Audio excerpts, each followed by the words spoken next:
TV. चुड़ैल part 1। ऊंची ऊंची पहाड़ियों और घने जंगल से घिरा हुआ भैरवगढ़ गांव काली पहाड़ी के ठीक पीछे था। काली पहाड़ी यानी मौत का घर। भैरवगढ़ गांव तक पहुंचने का रास्ता बेहद दुर्गम था।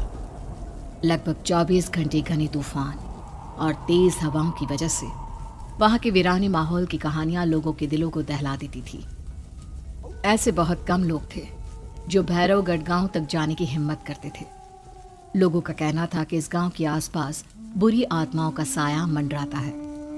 गांव के रहने वाले लोगों ने वैसे तो अपनी आंखों से किसी बुरी आत्मा या साये को नहीं देखा था, लेकिन गांव का बच्चा बच्चा इस बात को महसूस कर सकता था कि गांव के ऊपर कोई तो खौफनाक साया मंडरा रहा है। और उसकी वजह ये थी कि उस गांव में जैसे ही कोई लड़का 18 साल का होता, उसके 18वें जन्मदिन की रात ठीक 12 बजे अकस्मात उसकी मौत हो जाती। हर बार ये मौतें बड़े ही रहस्यमयी ढंग से होती और इस बार सरपंच सुमेर के बेटे को 18 साल होने में अब बस 15 दिन बाकी थे। अजी सुनते हैं, हमारा बेटा भी कुछ दिन बाद 18 साल का हो जाएगा। कहीं वो डायन उसे भी खा गई तो?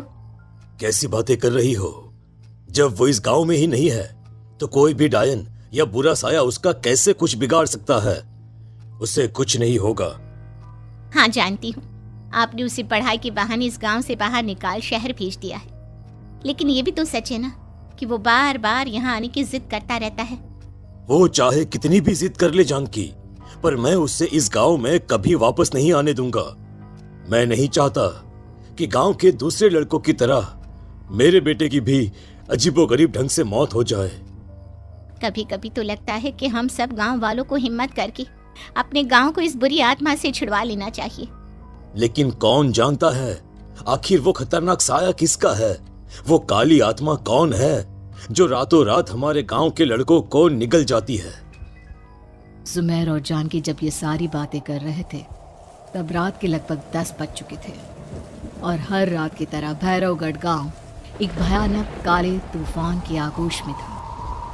बाहर चल रही तेज हवाएं और बारिश के बीच कभी कभी ऐसा लगता जैसे कोई बुरी तरह से चीख रहा है। किसी के तड़पने और चीखने की आवाजें गांव के कानों में बार बार टकराती, पर वहां रहने वाले किसी भी औरत या आदमी के अंदर इतना साहस नहीं था कि वो अपने घर से बाहर कदम रख के उन आवाजों तक पहुंच सके। सो जाओ जानकी और घर के खिड़की दरवाजे कसकर बंद कर दो। अब जानकी सब खिड़कियां ठीक से बंद करने ही लगती है कि तभी उसे अपने घर के दरवाजे पर जोर जोर से खटखटाने की आवाजें सुनाई देती है। इन आवाजों को सुनकर जानकी और सुमेर के चेहरे डर से पीले और हाथ पैर ठंडे पड़ जाते हैं। जानकी, जानकी, इतनी रात कौन होगा? पता नहीं, ऐसा लग रहा है कोई बुरी तरह से दरवाजा खटखटा रहा है। अरे हाँ, पर किसी की आवाज भी तो नहीं आ रही। क्या करूं? दरवाजा खोल लूं या नहीं? कहीं ऐसा ना हो कि किसी को हमारी मदद की जरूरत हो। लड़खड़ाते कदमों से सुमेर दरवाजे के करीब जाता है और अपने कान को दरवाजे पर रख धीरे से आवाज देते हुए पूछता है, कौन है? कौन है वहां?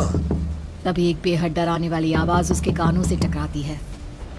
दरवाजा खोलो, दरवाजा खोलो, वरना आज की रात इस गांव में कोई जिंदा नहीं बचेगा। मैं जानती हूँ तुम्हारा बेटा 18 साल का होने वाला है। अगर उसकी जान की जरा भी परवाह है तो दरवाजा खोल दो। इस आवाज को सुनते ही सुमेर घबरा कर पीछे हट जाता है और जानकी को पूरी बात बताता है। कहीं वो डायन हमारे घर तक तो नहीं पहुंच गई? अब हम क्या करेंगे? मुझे दरवाजा खोलना ही होगा जानकी। मेरे पास अब कोई रास्ता नहीं है। इतना कहकर सुमेर डर से अपनी दोनों आंखें कसकर बंद करता है और कांपते हाथों के साथ झटके से दरवाजा खोल देता है। तभी किसी के जोर से हंसने की आवाज सुमेर और जानकी को सुनाई देती है। उस आवाज को सुन दोनों दरवाजे की तरफ देखते हैं और सामने अपने बेटे राहुल को खड़ा देख दंग रह जाते हैं। राहुल के हाथ में उसका मोबाइल होता है जिसमें से वो आवाज बज रही थी। ये क्या मजाक है? तो यहाँ तुझे मना किया था ना गांव में आने को, समझ में नहीं आता क्या? 18 साल का होने वाला है तू। माँ, आप लोग भी पता नहीं किन अंधविश्वास भरी बातों पर भरोसा करते हैं। क्या क्या मैं अपने घर नहीं आ सकता? आप लोगों से नहीं मिल सकता? देख बेटा, हमने तुझे किसी वजह से ही इस गांव से दूर रखा था और यहां आकर तूने अच्छा नहीं किया। चल चल चल, मैं तुझे अभी के अभी वापस शहर छोड़कर आता हूं। ओफो पापा, आप बेकार की बातों से परेशान हो रहे हैं। बाहर इतना तेज अंधड़ तूफान चल रहा है, कहीं जाने की जरूरत नहीं है। मैं बस आप लोगों से मिलने आया हूं, कुछ दिन रहकर चला जाऊंगा। दिमाग खराब हो गया है इस लड़के का, नहीं जानता कि इस गांव में ये सुरक्षित नहीं है। किसने कहा था तुझे यहाँ आने को? ये आवाजें सुन, बाहर से जो आवाजें आ रही है तुझे सुनाई नहीं देती क्या? अरे माँ, जब जोर से तूफान चलता है, तेज हवाएं चलती हैं, तो इसी तरह की आवाजें आती हैं। ये बहुत नॉर्मल है माँ। नॉर्मल होगी तेरे लिए बेटा। 4 दिन शहर में पढ़कर आया है तो अपने माँ बाप की बात नहीं मान सकता। माँ, मुझे अभी बहुत जोरों से भूख लगी है, पहले कुछ खिला दो, और रात भी बहुत हो गई है। हम इस बारे में कल बात करते हैं, ठीक है? राहुल के वापस आ जाने से जानकी और सुमेर की आंखों की नींद उड़ गई थी। खाना खाने के बाद राहुल तो अपने बिस्तर पर जाकर सो गया, लेकिन जानकी और सुमेर पूरी रात उसके कमरे के बाहर पहरेदारी करते रहे। उन्हें पल पल इसी बात का डर था कि कहीं उनके बेटे को कुछ हो ना जाए। रात बीतती है, सुबह का सूरज निकलता है। अब जैसे ही वो राहुल को नींद से जागते देखते हैं तो उन दोनों के दिल को सुकून मिलता है। अरे माँ, पापा, आप अभी तक यहीं बैठे हैं? क्या पूरी रात सोए नहीं? जिनकी जवान बेटी की जान को खतरा हो, उन माँ बाप को नींद नहीं आती बेटा। बेटा, अब तो वापस शहर चला जा। देखो माँ, मैं किसी जरूरी काम से इस गांव में आया हूँ, और वो काम पूरा होने के बाद मैं खुद यहाँ से चला जाऊंगा। काम? गांव में तेरा क्या काम है? पापा, मैं बचपन से ही इस गांव के बारे में बेहद डरावने किस्से सुनते आया हूँ, इसीलिए अब मैं उन्हीं किस्सों के ऊपर डॉक्यूमेंट्री फिल्म बनाऊंगा। रिसर्च करना चाहता हूँ कि आखिर सच्चाई है क्या। हे भगवान, लो जी, सुन लिया, और भेजो इसे पढ़ने के लिए शहर। मैंने आपसे पहले ही कहा था, मेरी बहन के पास दूसरे गांव भेज दो। ना ये शहर जाता और ना उल जुलूल की बात इसके दिमाग में आती। जानकी और सुमेर राहुल को समझाने की बहुत कोशिश करते हैं, पर वो किसी की बात नहीं सुनता और अपना कैमरा लेकर गांव की पास वाली काली पहाड़ी की तरफ निकल जाता है।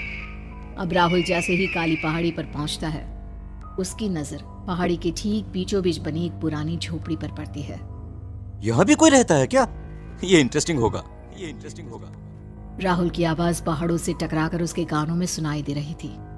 उसने चारों तरफ का नजारा देखकर वहां की तस्वीरें अपने कैमरे में उतारना शुरू कर दिया। तभी अचानक राहुल ने अपने कैमरे में खींची हुई तस्वीर को जूम करके देखा और उसमें उसे जो नजर आया वो देखकर राहुल के होश उड़ गए। क्या सचमुच उस गांव के ऊपर किसी बुरी आत्मा का साया था? क्या राहुल की जान बच पाएगी? क्या देखा था राहुल ने उस फोटो में जिसे देखकर वो दंग रह गया? इन सवालों के जवाब जानने के लिए देखिए इस कहानी का अगला भाग।